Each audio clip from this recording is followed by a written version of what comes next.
जय श्री राम दोस्तों। हमारी आज की कहानी है तमाचा स्वाभिमान का। बाबूजी, कितनी बार कहा है आपसे, नाश्ता करने के बाद बर्तनों को सिंक में रख दिया कीजिए।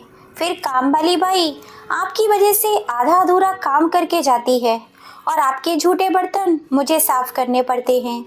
पता नहीं ये बुढ़ा कब तक हमारी छाती पर मूंग दलता रहेगा। बुढ़िया तो परलोक सुधार गई, काश इस बुढ़े को भी अपने संग ही ले जाती।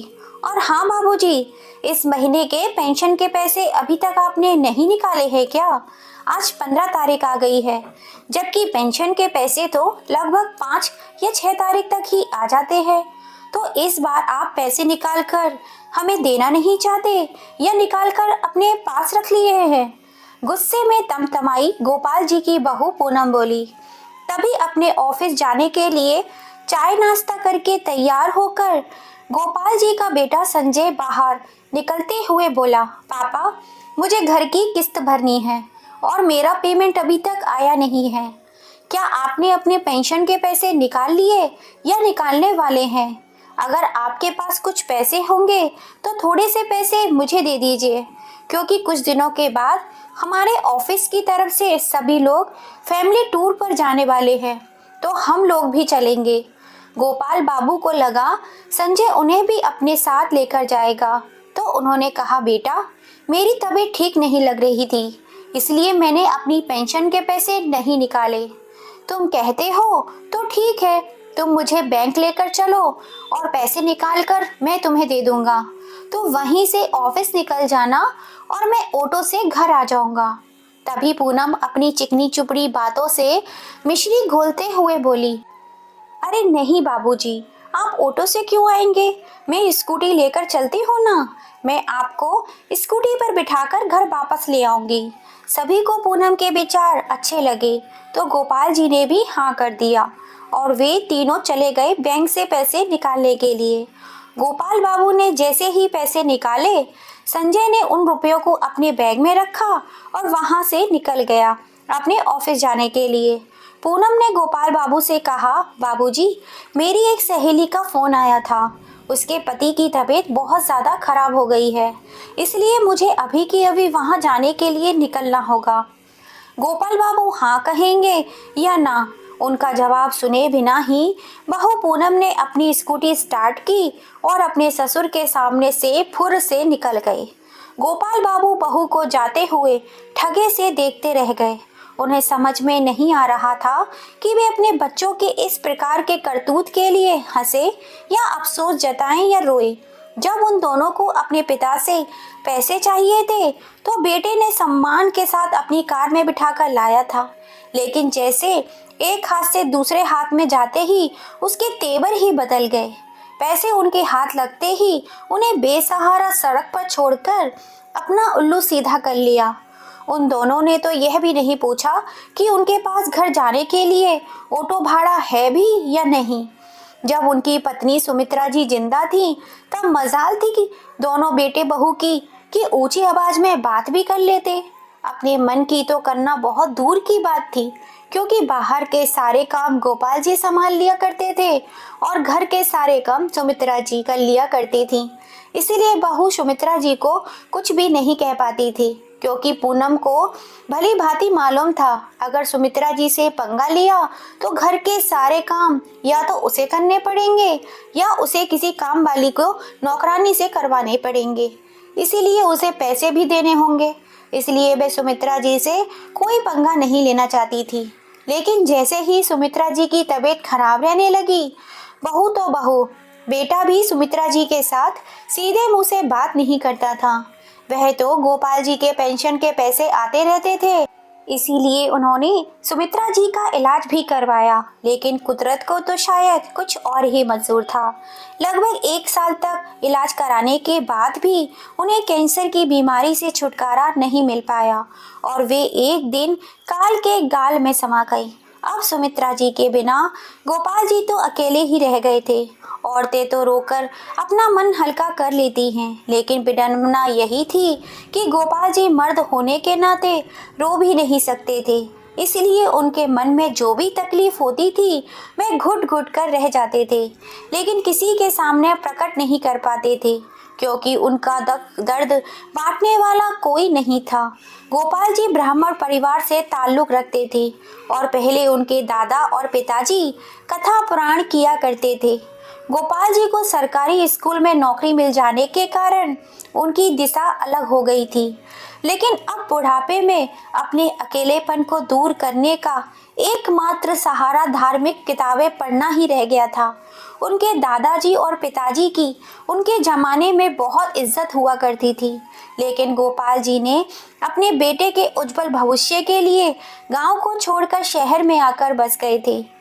जब तक सुमित्रा जी थी तब तक उनके घर में सारी रीति रिवाजों का पालन किया गया, लेकिन सुमित्रा जी की मृत्यु के बाद जो बहू जैसे आजाद सी हो गई। बेटा भी अब अपनी मनमानी ही करने लगा था। अब कभी कभी स्पेशल ओकेजन पे बेटा और बहू घर पर तो आमलेट नहीं बनाते थे, लेकिन बाहर से मंगवा कर जरूर खाया करते थे। घर में ही पार्टी करते थे, जो गोपाल जी के बर्दाश्त से बाहर थी, लेकिन बेचारे कर भी क्या सकते थे।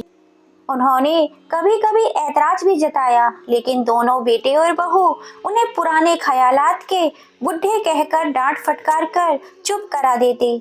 जिस दिन वे अंडे खाते थे उस दिन गोपाल जी घर में पानी तक नहीं पीते थे।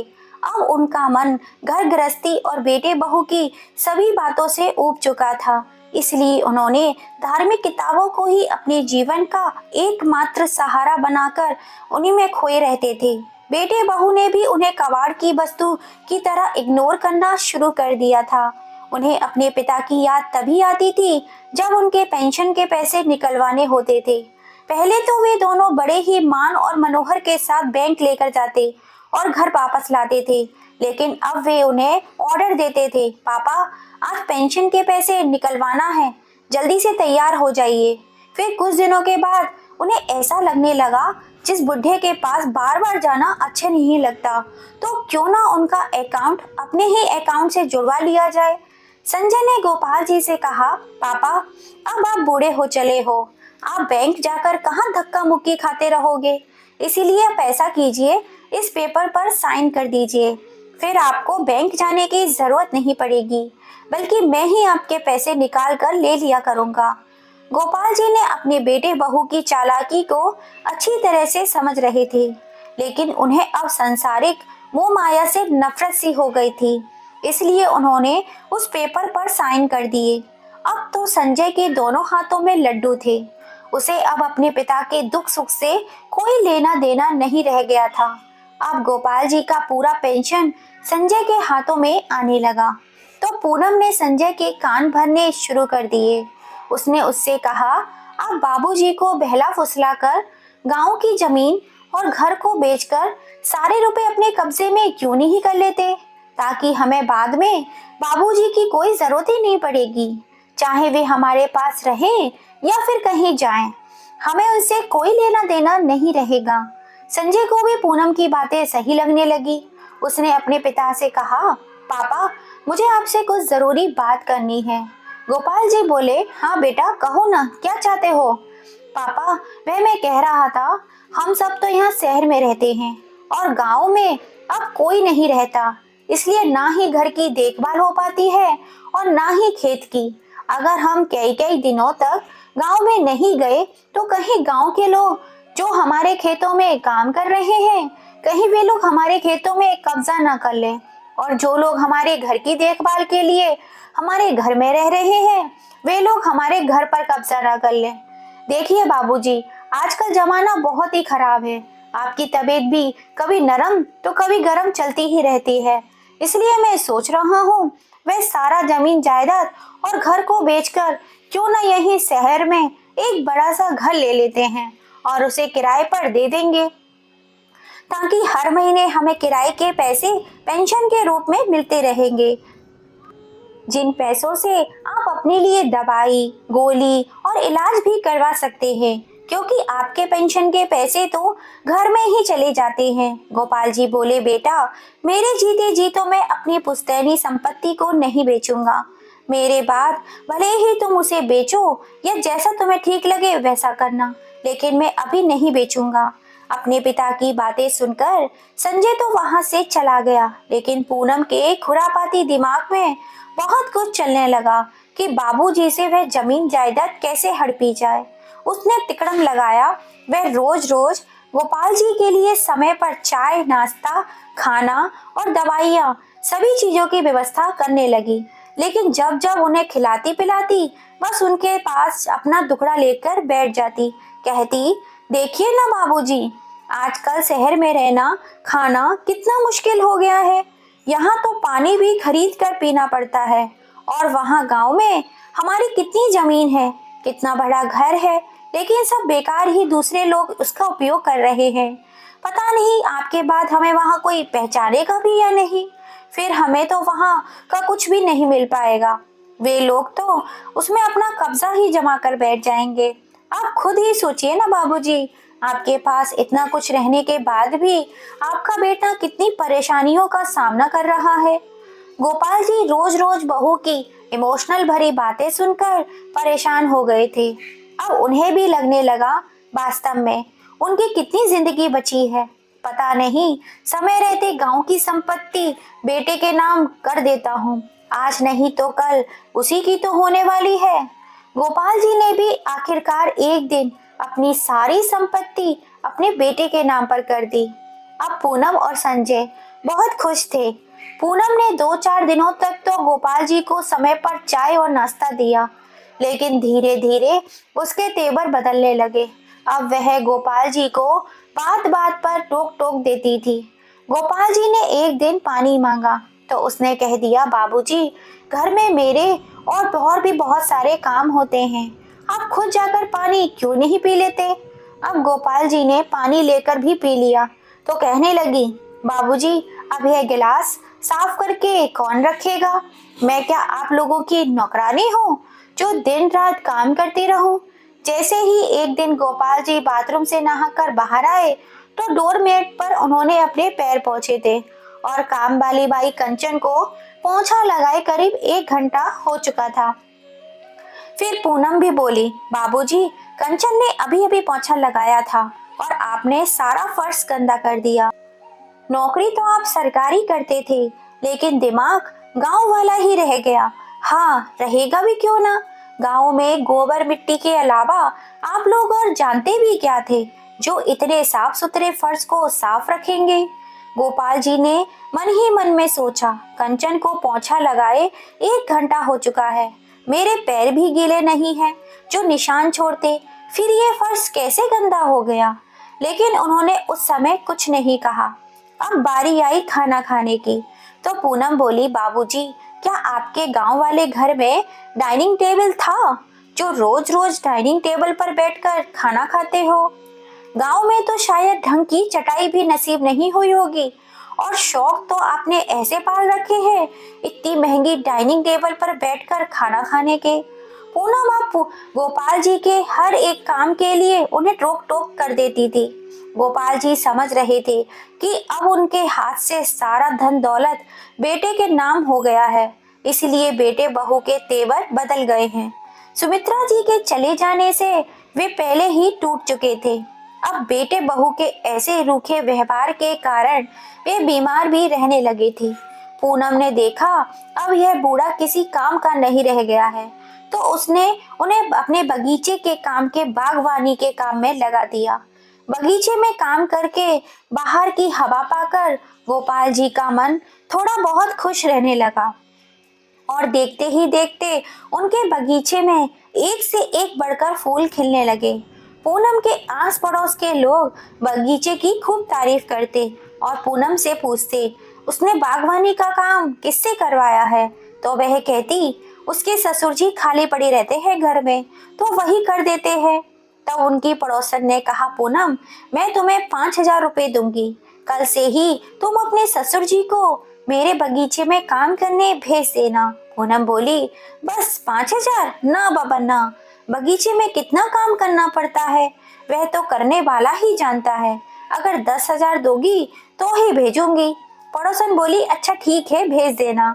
पूनम ने उससे 10,000 रुपए ले लिए और अपने ससुर जी को उसके घर बागवानी का काम करने के लिए भेज दिया। गोपाल जी ने सोचा, जैसे अपने घर में काम कर रहा हूँ वैसे इसके पड़ोसन के घर में भी कर देता हूँ, क्या फर्क पड़ता है। वे पूरे 15 दिनों तक उसके बगीचे में काम करते रहे, तब जाकर उनके बगीचा हरा भरा हो पाया।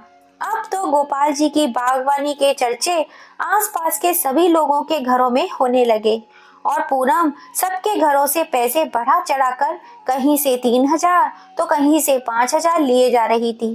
गोपाल जी को उस घर की बागवानी का काम करने के लिए भेजती रही, लेकिन वह पैसे लेने वाली बात गोपाल जी को नहीं बताती थी।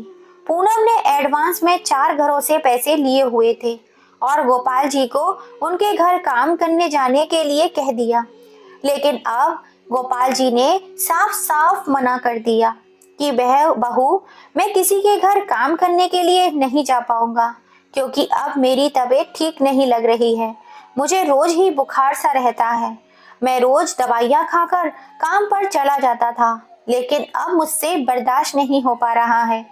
पूनम अपने ससुर जी की बातें सुनकर आग बबूला हो गई। उसने चिमटा गरम किया और बोली, बूढ़े काम पर जाएगा या नहीं, बोल, वरना इस गरम चिमटे से मार मार कर तेरी चमड़ी उधेड़ दूंगी।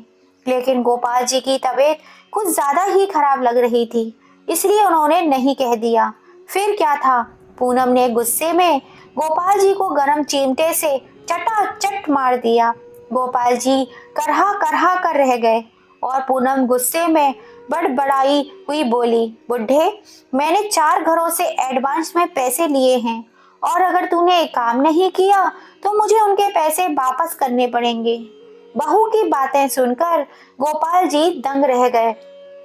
मतलब बहू मुझे पैसों के लिए जबरदस्ती लोगों के घर बगीचे का काम करने भेजती थी और मैं सोचता था कि बहू उनकी मदद कर रही है।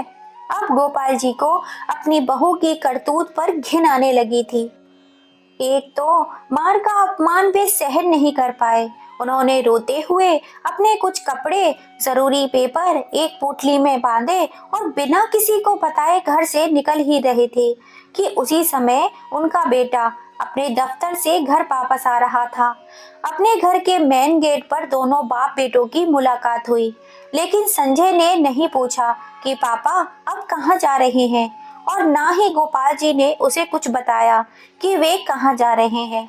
उस दिन संजय के ऑफिस में किसी ने संजय को रिश्वत लेते हुए वीडियो बना लिया और वह वीडियो उसने संजय को भेज दिया और उसे ब्लैकमेल कर रहा था कि अगर वह जितना कहेगा उतना पैसा उसे नहीं दिया तो यह वीडियो उसके बॉस को दिखा देगा, जिससे वह नौकरी से तो हाथ धो सकता है। ऐसा कौन कर रहा है संजय नहीं जानता था, इसलिए वह बहुत ही परेशान था। वह जैसे ही अपने कमरे में गया धड़ाम से बिस्तर पर लेट गया। उधर पूनम मन ही मन खुश हो रही थी कि बुढ़े से हमेशा हमेशा के लिए पीछा छूट गया। संजय ने उस दिन पूनम को कुछ नहीं बताया। दूसरे दिन जब वह ऑफिस गया तो उसे फिर से वही अनजान नंबर से फोन आया और उसने संजय से 20,000 रुपए मांगे। तो संजय ने सोचा 20,000 की तो बात है, उसे देकर उसका मुंह बंद कर देता हूँ। उसने दूसरे दिन उसे 20,000 रुपए दे दिए, लेकिन अब वह अनजान व्यक्ति हर 10 दिन बाद, 20 दिन बाद कभी 50,000 रुपए तो कभी 30,000 रुपए की डिमांड करने लगा। और संजय अपने घर से, जो कि पूनम लोगों के घर से बागवानी के काम में पैसे गोपाल जी के करवा कर लिया करती थी, वह सारे पैसे उस अनजान आदमी को दे दिए। धीरे धीरे संजय और पूनम में लड़ाइयाँ होने लगी। वे दोनों एक दूसरे पर चोरी का इल्जाम लगाने लगे और वे कंगाल हो गए। इधर गोपाल जी की बीमारी के कारण बहुत ही कमजोर हो चुके थे। एक दिन मंदिर के दरवाजे के पास जाकर बेहोश हो गए। उस मंदिर में बहुत से श्रद्धालु लोग आते थे, क्योंकि वहां की मान्यता थी कि वहां जो भी श्रद्धालु पूरी श्रद्धा के साथ आते हैं उनकी सभी इच्छाएं पूरी हो जाती है। गोपाल जी को अब किसी ने बेहोशी की हालत में देखा तो थोड़ी ही देर के लिए वहां पर हड़कंप मच गया। उन्हीं श्रद्धालुओं में से एक डॉक्टर भी था जिसका नाम मयंक भार्गव था। उस डॉक्टर ने गोपाल जी को देखा तो वह समझ गए कि गोपाल जी को बहुत कमजोरी है, इसलिए बेहोश हो गए हैं। उन्होंने अपने अस्पताल में फोन किया और एम्बुलेंस को बुलाया। उन्हें उसमें लेकर अपने अस्पताल पहुंचे। वहां ले जाकर उन्होंने उनका इलाज किया। 2 दिन के बाद गोपाल जी को होश आया तो उन्होंने अपने आप को अस्पताल के बिस्तर पर पाया। उन्होंने अपने आसपास के लोगों से पूछा कि वे यहाँ कैसे पहुंचे। तब वहीं खड़ी एक नर्स ने बताया कि आप एक मंदिर के दरवाजे के सामने बेहोश होकर गिर पड़े थे और हमारे सर डॉक्टर मयंक भार्गव आपको वहां से लेकर आए हैं और आपका इलाज किया है। नर्स ने पूछा, आप कहाँ रहते हैं अंकल? आपका नाम क्या है? गोपाल जी की क्या बताते कि वे कहाँ रहते हैं। वे कोई जवाब नहीं दे पाए। उन्होंने बस इतना पूछा कि मेरी पोटली कहाँ है। तभी नर्स ने उंगली का इशारा करके बताया कि आपकी पोटली वहां पर सुरक्षित रखी हुई है और सारा सामान भी सुरक्षित है। गोपाल जी ने नर्स से डॉक्टर से मिलने की इच्छा जताई तो नर्स ने डॉक्टर के केबिन तक उन्हें पहुंचा दिया। गोपाल जी डॉक्टर के पैरों में जाकर गिर गए। तभी डॉक्टर मयंक उन्हें उठाते हुए बोले, अरे अंकल जी, आप ये क्या कर रहे हैं? आप तो मेरे पिता के समान हैं और आप मेरे पैर छूकर मुझे पाप का भागीदार बना रहे हैं। गोपाल जी बोले, बेटा तुम्हारा बहुत बहुत धन्यवाद बेटा, जो मुझ बुढ़े की जान बचाई। बेटा मेरे पास तुम्हें देने के लिए अभी कुछ भी पैसे नहीं हैं, लेकिन मैं तुम्हें वादा करता हूँ कि मैं कहीं भी मजदूरी मेहनत करके पैसे जमा करके आपकी फीस और दवाइयों के पैसे जरूर चुका दूंगा। तभी मयंक उनके दोनों बाजुओं को पकड़कर आराम से बिठाते हुए बोले, अंकल मेरी बात सुनिए, आपसे पैसे की बात किसने की? उसने तुरंत बेल बजा दी और नर्स दौड़कर अंदर आई। डॉक्टर मयंक ने नर्स पर चिल्लाते हुए कहा, तुम्हारी हिम्मत कैसे हुई इनसे पैसे की बात करने की? किसने कहा था इनसे पैसे लेने के लिए? नर्स वहीं खड़ी नजरें झुकाए थर थर कांप रही थी। उसके मुंह से एक शब्द भी नहीं निकल पा रहे थे। तभी गोपाल जी अपनी जगह से उठे और डॉक्टर के पास जाकर उसे शांत कराते हुए बोले, बेटा इन्होंने मुझसे पैसे के बारे में कुछ नहीं कहा, वह तो मैं ही आपसे कह रहा था। इतना तो मुझे भी पता है ना कि अस्पताल का बिल कितना होता है। गोपाल जी की बातें सुनकर मयंक थोड़ा शांत हुआ और नर्स को वहां से जाने के लिए कह दिया। अब गोपाल जी से माफी मांगने लगा और बोला, गोपाल अंकल आप मेरे पिता के समान हैं और जैसे ही आपने पैसे की बात की ना तो मुझे लगा उस नर्स ने आपसे पैसे के लिए कहा होगा। गोपाल जी ने आश्चर्य से डॉक्टर की तरफ देखने लगे और बोले, बेटा तुम मुझे कैसे जानते हो? मैंने तो अभी तक किसी को अपना नाम बताया ही नहीं, फिर तुमने मुझे कैसे जाना कि मेरा नाम गोपाल है? तभी मयंक मुस्कुराकर बोला, अंकल आप ही वही मसीहा हो जिसकी वजह से आज मैं यहाँ इस कुर्सी पर बैठा हुआ हूँ और आज मैं इस मुकाम पर पहुँच पाया हूँ। गोपाल जी बोले, मैं समझा नहीं बेटा, तुम कौन हो? माफ करना, मैंने तुम्हें पहचाना नहीं। तभी डॉक्टर मयंक ने उन्हें याद दिलाया, अंकल याद कीजिए, जब 10वीं के बाद पढ़ाई करने के लिए मैं जिद करता था तब मेरे पापा के पास उतने पैसे नहीं थे कि वह मुझे पढ़ा लिखा पाते, इसलिए उन्होंने मुझे मंदिर के बाहर छोड़ दिया था। मैं वहीं खड़ा खड़ा रो रहा था। मेरे पापा मुझे गालियां दे रहे थे कि हमारे पास पेट भरने के लिए तो पैसे नहीं है, तुझे कहाँ से पढ़ाएंगे। तभी आप अपनी ड्यूटी से वापस आ रहे थे और आपने मुझे वहां से तुरंत निकाला और 11वीं 12वीं और कॉलेज की पढ़ाई के लिए जितने भी पैसे चाहिए थे आपने मुझे दिए। आपकी मेहरबानी की वजह से आज मैं इतने बड़े डॉक्टर की कुर्सी पर बैठा हुआ हूँ। मेरे पिताजी तो मुझे डॉक्टर बना हुआ नहीं देख पाए क्योंकि वे मेरे डॉक्टर बनने से पहले ही भगवान को प्यारे हो चुके थे, लेकिन भगवान ने पिता के रूप में आपको मुझे आशीर्वाद देने के लिए भेज दिया। कहकर वे अपनी कुर्सी से उठा और गोपाल जी के पैरों को छूने लगा। तभी गोपाल जी को बहू द्वारा चिमटे से मारने वाली बात याद आ गई और उनकी आंखों से आंसुओं की झड़ी लग गई। उन्होंने उसे ढेर सारे आशीर्वाद दिए। मयंक ने फिर पूछा, अंकल जी, आजकल आप कहाँ रहते हैं और संजय क्या करता है? गोपाल जी बोले, बेटा, यह खुला आसमान ही मेरा अब घर है और संजय क्या कर रहा है यह मुझे नहीं मालूम। मयंक गोपाल जी की बातें सुनकर दंग रह गया।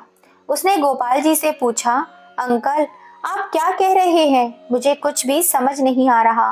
प्लीज पूरी बात समझार में बताइए, क्योंकि मुझे अंदाजा तो लग ही गया था कि आपके साथ कुछ ना कुछ गलत तो हुआ ही है। तभी तो आज 3 दिन हो गए संजय ने एक बार भी आपके बारे में नहीं पूछा और ना ही आपसे मिलने आया, और मंदिर में भी आप अकेले ही थे। प्लीज अंकल, आपके साथ क्या हुआ है बताइए तो। तब गोपाल जी ने वे सारी बातें डॉक्टर मयंक को बता दी जो बेटा और बहू उनके साथ किया करते थे।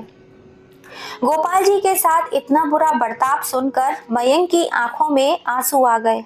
उसने उन्हें अपने घर चलने के लिए कहलाया तो उन्होंने कहा, नहीं बेटा, अब मैं किसी के घर जाकर किसी के ऊपर बोझ नहीं बनना चाहता।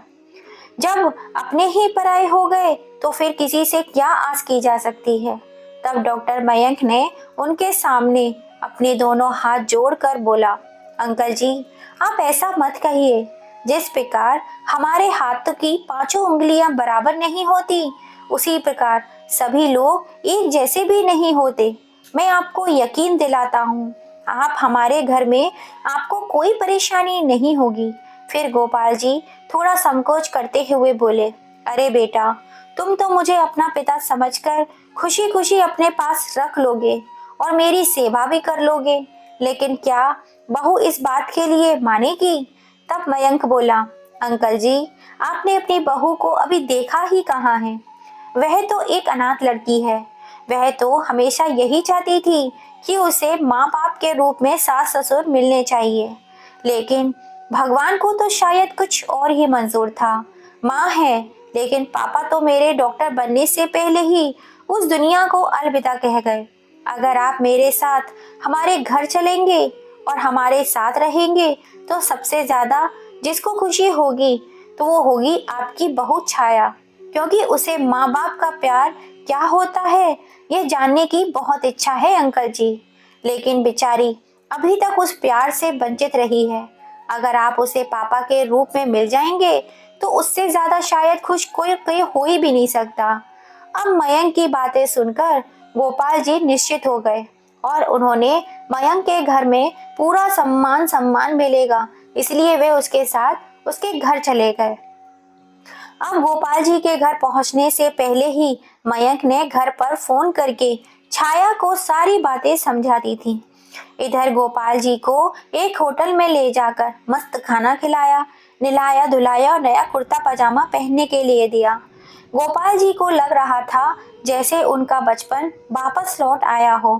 वह मयंक के परिवार वालों से मिलने के लिए बहुत ही उत्साहित थे। शाम हुई, मयंक गोपाल जी को अपने घर लेकर गया। गोपाल जी ने देखा मयंक का घर लाइटों से सजा हुआ था। दरवाजे के पास दिए जलाए गए थे और चारों तरफ अगरबत्ती की खुशबू फैली हुई थी। मयंक की माँ यमुना जी पूजा करने में बैठी हुई थी। उसी समय मयंक की कार दरवाजे पे आकर रुकी। मयंक के बच्चे पापा आ गए, दादू आ गए कहते हुए बाहर निकले।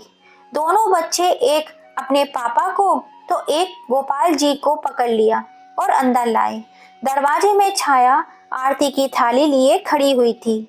उसने मयंक गोपाल जी की आरती उतारी, उन्हें चंदन और चावल का टीका लगाया और उनके साथ साथ अपने दोनों बच्चे गोलू और गुड़िया को भी टीका लगाया तो बच्चे भी खुश हो गए। सभी लोगों ने घर में प्रवेश किया। गोपाल जी ने जैसे ही मयंक के घर के हॉल में प्रवेश किया, उन्हें ऐसा लग रहा था जैसे वह स्वर्ग में आ गए हों।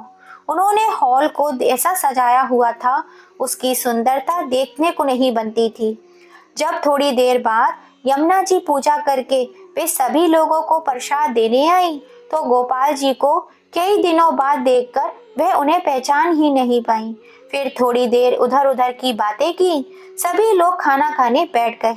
जैसे ही वे लोग खाना खाने डाइनिंग टेबल पर बैठे तो गोपाल जी को अपनी बहू द्वारा कहे गए शब्द याद आ गए। उनकी आंखों में आंसू आ गए। तो यमुना जी ने कहा, क्या हुआ भाई साहब, कुछ कमी रह गई क्या हमारी खातिरदारी में? गोपाल जी बोले, नहीं बहन, मुझे कुछ पुरानी बातें याद आ गई। यमुना जी बोली, भाई साहब, बीती बातों को पीछे छोड़कर आगे बढ़ना ही जिंदगी है। अब आप बीती बातों को भूल जाइए और उनके बारे में बिल्कुल भी मत सोचिए। फिर देखिएगा आपका जीवन कैसे खुशियों से भर जाएगा। यमुना जी के वे शब्द गोपाल जी के लिए संजीवनी का काम कर गए। उसके बाद उन्होंने अपने बेटे और बहू की उन कड़वी बातों को अपने ऊपर कभी भी हावी नहीं होने दिया। अब तो गोपाल जी मयंक के बच्चों के साथ खेलते, मस्ती करते और बाकी समय धार्मिक किताबें पढ़ा करते थे।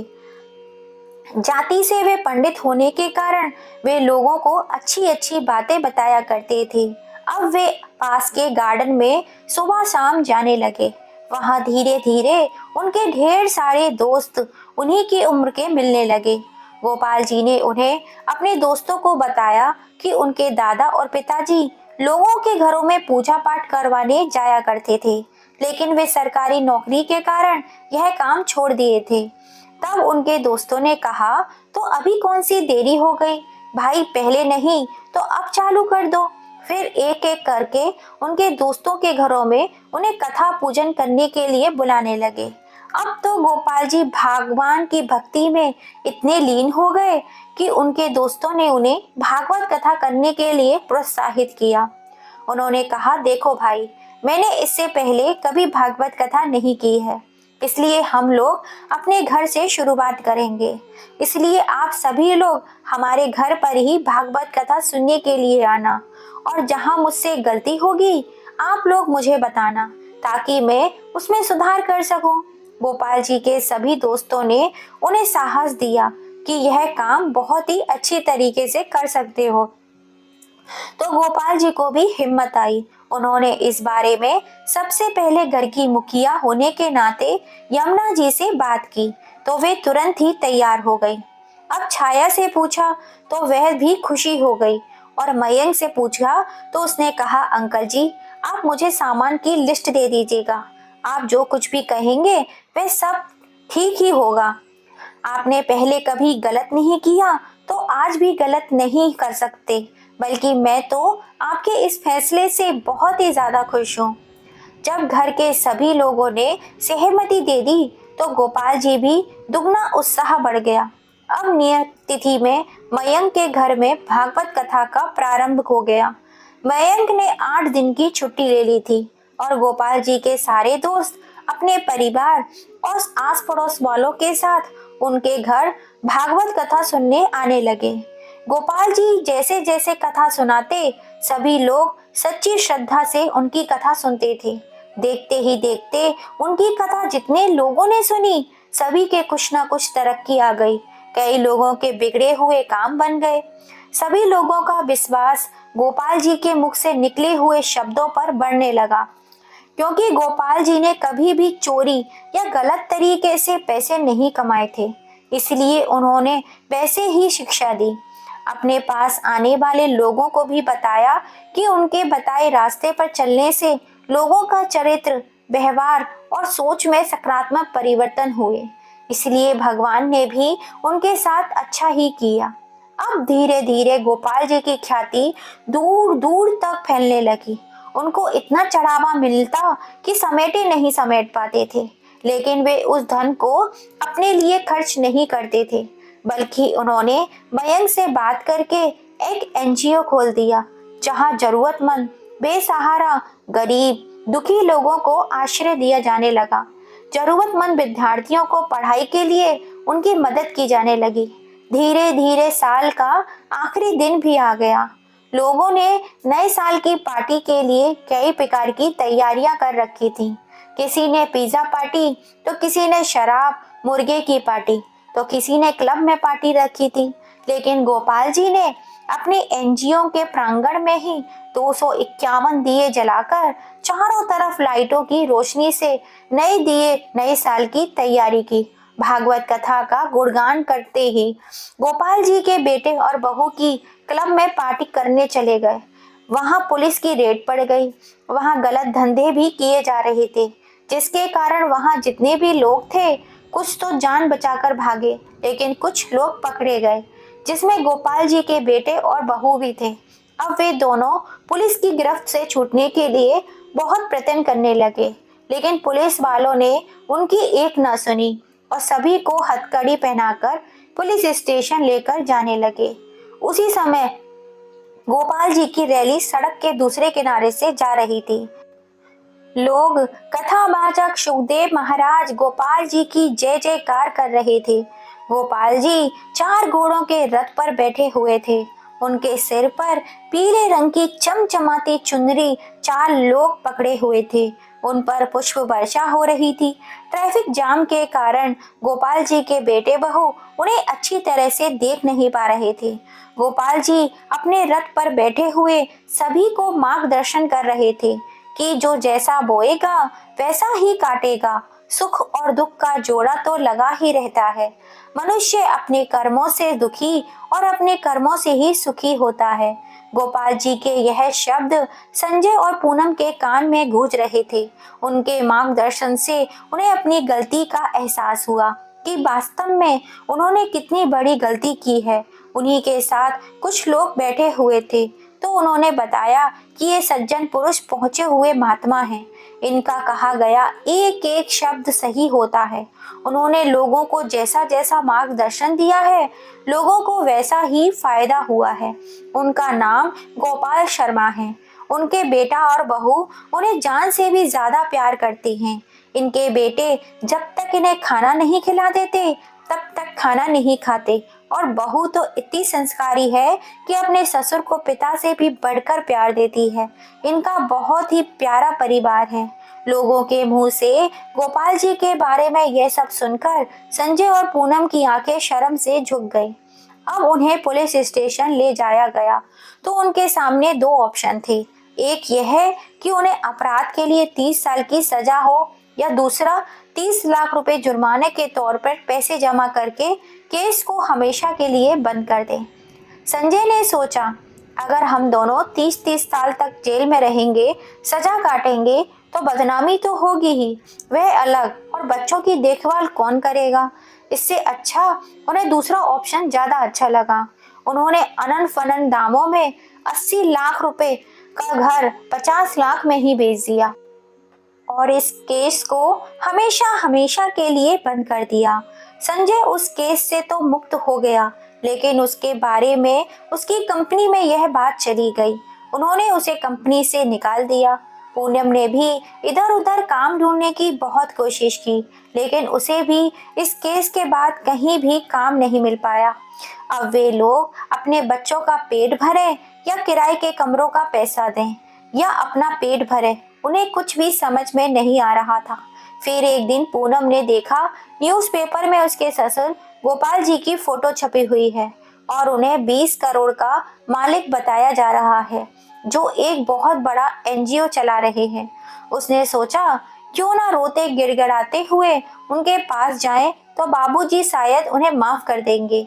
उसने अपने पति को यह बात बताई तो वे दोनों अपने बच्चों के साथ उसी एनजीओ में पहुंच गए जहां गोपाल जी रहा करते थे। लेकिन गोपाल जी किसी काम के सिलसिले से 3 दिनों के लिए शहर से बाहर गए हुए थे। वहां एक कर्मचारी गोपाल जी को सूचना दी कि कोई जरूरतमंद आपसे मिलना चाहता है। तो गोपाल जी ने कहा, अरे मुझसे मिलकर वे लोग क्या करेंगे, जो चाहते हैं उन्हें दे दो, और रहने की जगह चाहिए तो वहीं कहीं उनके लिए व्यवस्था कर दो। उस कर्मचारी ने वैसा ही किया। गोपाल जी 3 दिनों के बाद लौटे तो सीधे एनजीओ ना जाते हुए बैंक के घर आ गए। अधिक थकान होने के कारण वे 3-4 दिन तक घर पर ही आराम करते रहे। मयंक एनजीओ में जाकर रोज की खबर लेकर आ जाता और गोपाल जी अपने कर्मचारी से फोन पर बातें कर कर वहां का समाचार पूछ लेते थे। लेकिन संजय और पूनम तो गोपाल जी से मिलने की चाहत में वहां आए हुए थे ताकि उनसे कुछ मदद मिल सके। वे दोनों रोज ही उस कर्मचारी से गोपाल जी के बारे में पूछते कि वे कब तक आएंगे। कर्मचारी उन्हें यही कहकर शांत कर देते कि आपको किस चीज की कमी है, आप हमसे कहिए, तो आप हमें बताइए, हम पूरी करने की पूरी कोशिश करेंगे। तो वे दोनों चुप हो जाते। अब 8वें दिन गोपाल जी एनजीओ में कदम रखे तो तालियों की गड़गड़ाहट से पूरा हॉल गूंज उठा। गोपाल जी ने सभी को शांति से बैठने के लिए कह दिया। सभी कर्मचारी ने गोपाल जी को बताया कि एक दंपत्ति वे आपसे मिलने की जिद कर रहे हैं। गोपाल जी ने उन्हें अपने पास भेजने के लिए कहा। संजय और पूनम शर्म से अपना सिर झुकाए अपने पापा के पास गए और रोते हुए उनके पैर पकड़कर उनसे माफी मांगने लगे।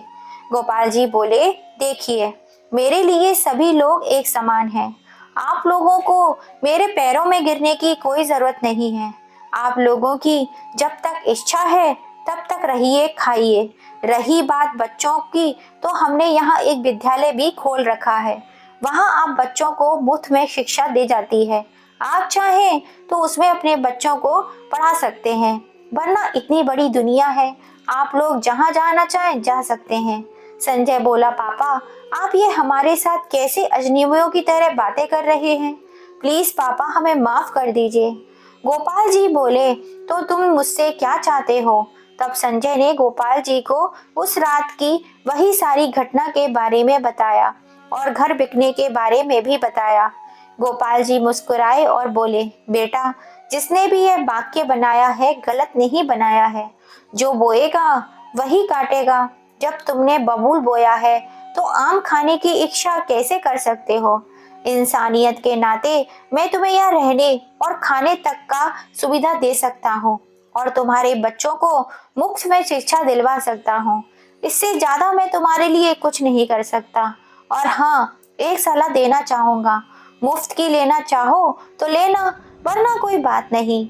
तुम दोनों यहाँ खाना खाकर बाहर से पैसे कमाकर अपने लिए एक आशियाना बना सकते हो। हमारे यहाँ तुम्हारे घर की तरह महंगा डाइनिंग टेबल तो नहीं है, लेकिन हाँ, जमीन में बैठकर भी हम प्रेम पूर्वक पेट भर खाना खा लेते हैं। मानना है तो मान लेना, आगे आपकी मर्जी, कहकर गोपाल जी वहां से उठे और रसोई की तरफ बढ़ गए। वहां का जायजा लेने लगे, कहीं किसी का सामान की जरूरत तो नहीं। दोनों बेटे और बहू गोपाल जी को आत्मविश्वास के साथ घूमते फिरते देख उनका रुतबा देखकर दंग रह गए और पश्चाताप के अलावा उनके पास कुछ भी नहीं रह गया था।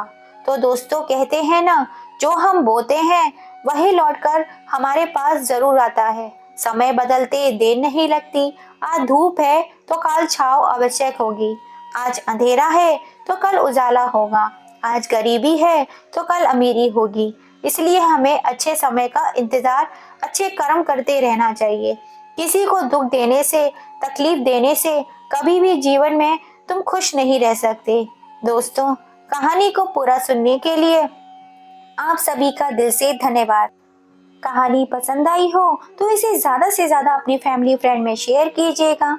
जो गोपाल जी ने अपने बेटे बहू के साथ किया वो सही था या गलत, अपनी राय हमें कमेंट करके जरूर बताइएगा। और पसंद आई हो तो please like, share and subscribe जरूर कीजिएगा। फिर मिलेंगे। जय श्री